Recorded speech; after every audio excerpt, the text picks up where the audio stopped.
اعوذ باللہ من الشیطان الرجیم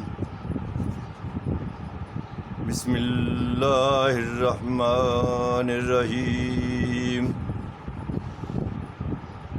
ان اللہ لا یغفر ان یشرک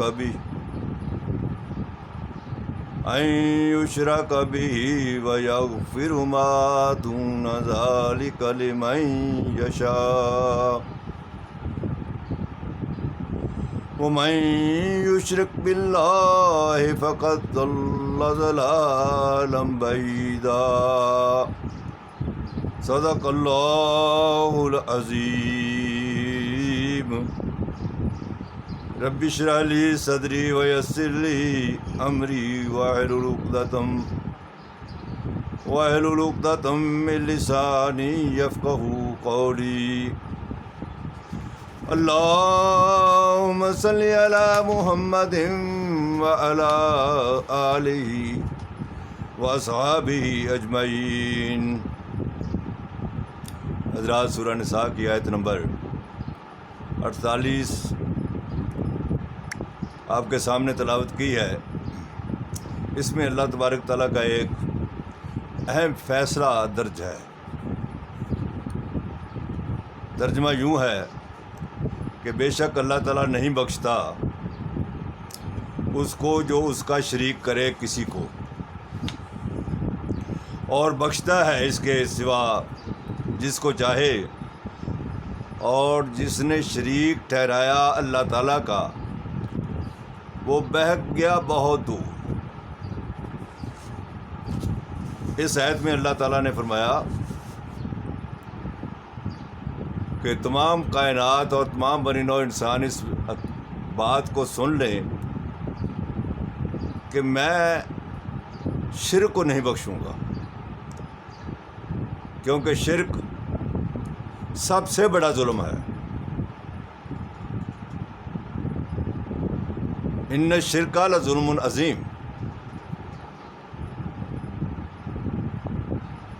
اور جس کو جی چاہے بخش دوں، وہ قادر مطلق ہے، مالک حقیقی ہے، اسے کوئی نہیں پوچھ سکتا۔ لہذا ہماری ضرورت ہے کہ ہم یہ جانیں کہ شرک کیا ہے اور اس سے بچیں۔ اہل گرامر نے، عربی کے اہل گرامر نے ظلم کی جو تعریف کی ہے وہ فرمایا وضع الشیء فی غیر محلہ، کسی شے کو اس کے اپنے اصل مقام سے ہٹا دینا، یہ ظلم ہے۔ اللہ تبارک تعالیٰ خالق ہے، مالک ہے، رازق ہے، وہ بلند ترین ہستی ہے، دائمی ہے، اس کی مثل کوئی نہیں۔ اس ہستی کے برابر کوئی نہیں ہو سکتا، وہ اکیلا ہے، یکتا ہے۔ اب ان صفات کے اندر کسی اور کو شریک کر دینا یہ اللہ تعالیٰ کو پسند نہیں ہے، یہ شرک ہے۔ دینے والا وہ ہے، کسی اور کو اس کے اندر شریک کر دینا یہ شرک ہے۔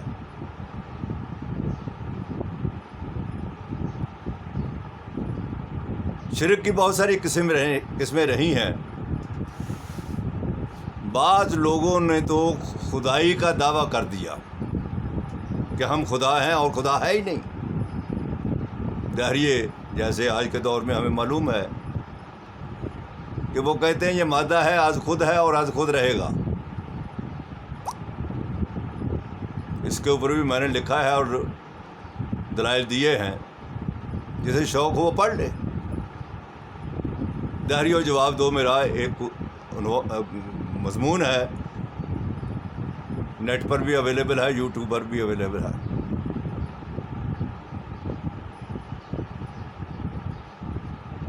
تو شرک جو ہے، کچھ لوگ تو خدائی دعویٰ کرنے لگتے تھے. فرعون نے دعویٰ کیا, نمرود نے دعویٰ کیا, اور ہر بادشاہ زبان سے کہے یا نہ کہے, جب یہ وہ کہتا ہے کہ میرا حکم چلے گا,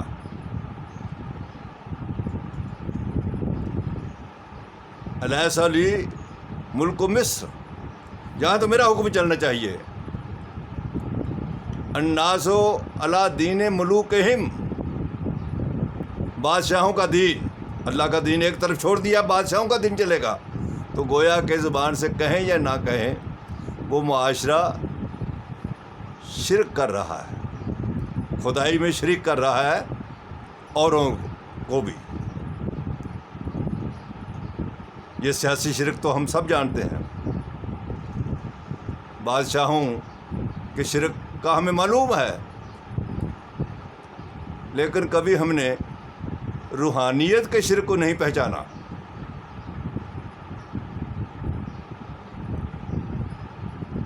نصارہ نے, عیسائیوں نے حضرت عیسیٰ علیہ السلام کو خدا بنا دیا. اس کا ذکر قرآن مجید کے اندر اللہ تعالیٰ نے فرما دیا, خدا بنا دیا انہوں نے کہ یہ اللہ کا بیٹا ہے, جبکہ اللہ تعالیٰ فرما رہے ہیں کہ میرا کوئی بیٹا نہیں ہے, نہ مجھے کسی بیٹے کی ضرورت ہے, احتیاج ہے. یہ تو دنیا والوں کو ضرورت پڑتی ہے, بڑھاپے میں بیٹا ہو تو شاید اس کا ساتھ دے. دور حاضر میں تو ایسا نہیں ہے. امریکہ برطانیہ میں رہنے والے باپ لوگ ادھر پاکستان میں رہ رہے ہیں, انہیں پتہ ہی نہیں کہ باپ کی کیا حالت ہے. ماں باپ جو ہیں وہ دونوں ہی یہاں قسم پرسی کی حالت میں رہتے ہیں. بہرحال انسان کو ضرورت ہے کہ اس کے بڑھاپے کیا کوئی سہارا بنے, تو اللہ تعالیٰ کو تو ضرورت نہیں ہے. لہذا اللہ کے ساتھ کوئی شریک نہیں ہو سکتا. لیکن بنی آدم کو عادت پڑی ہوئی ہے کہ وہ شریک ضرور ٹھہرائے گا کسی نہ کسی کو. تو جیسے میں نے عرض کیا کہ عیسائیوں نے حضرت عیسیٰ علیہ السلام کو نبی ٹھہرا دیا, عیسیٰ علیہ السلام کو خدا بنا دیا. ہم کیا کر رہے ہیں دور حاضر کے اندر؟ کوئی اہل علم ہے, پیر ہے, درویش ہے, ہم اسے سمجھتے ہیں یہ بہت کرنے والا ہے, اسے رب کے قریب پہنچا دیتے ہیں, رب بنا دیتے ہیں.